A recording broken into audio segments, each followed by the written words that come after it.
กด ปีนแล้วเนี่ยปีน ปีน แล้ว แล้ว อายุอย่าเพิ่งปีนอ่ะ เดี๋ยวก่อนลูก ให้คุณย่ากับคุณยายแล้ว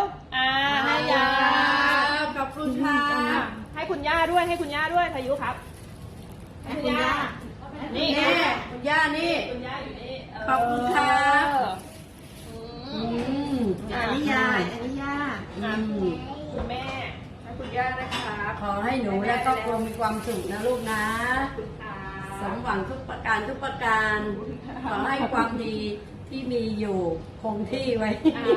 ให้ยายรอบสองซ่อมนะครับ นะคะโอ้ขอให้ลูกจงเจริญรุ่งเรืองนะจ๊ะมีแต่ความสุขนะคะ ขอบคุณครับยังไม่ทันลดเลยให้พรแล้ว นะคะ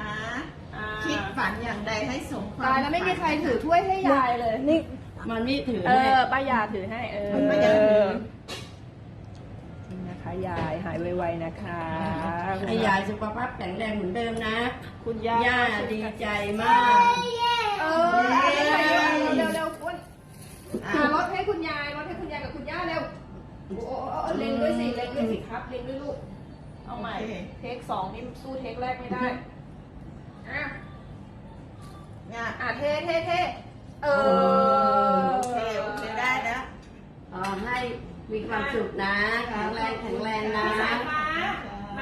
าพี่สายฟ้าบ้างพายุ เอาเลยเดี๋ยวกับข้าวเย็นหมดแล้ว พี่สายฟ้าให้เฮียรถบ้างให้เฮียรถบ้าง ก่อน เฮียมารถมา มาคุณย่าเร็ว อย่าเทตอนนี้อย่าเทตอนนี้เทในถ้วย เป็นแบบนี้ สองมือลูกเช่นนี้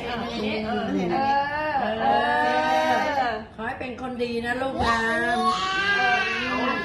พายุเอาอีกไหมพายุอีกไหมเย็นๆก็ชอบเย็นๆชอบ โอเคตบมือเอาอีกเหรอ พอแล้ว ให้อีกทีนึงมาโอ้ยเล็งพลาดไปนิดนึงพี่สายไปอีกทีนึงไม่ใช่ไม่จิ้มลูกไม่ตรงนี้โอ้ยเล็งพลาดหมดเลย พอแล้วลูกให้ยายกินข้าวแล้วโอ้โหป่านนี้แล้ว มันไม่เป็นไรหรอกนิดหน่อย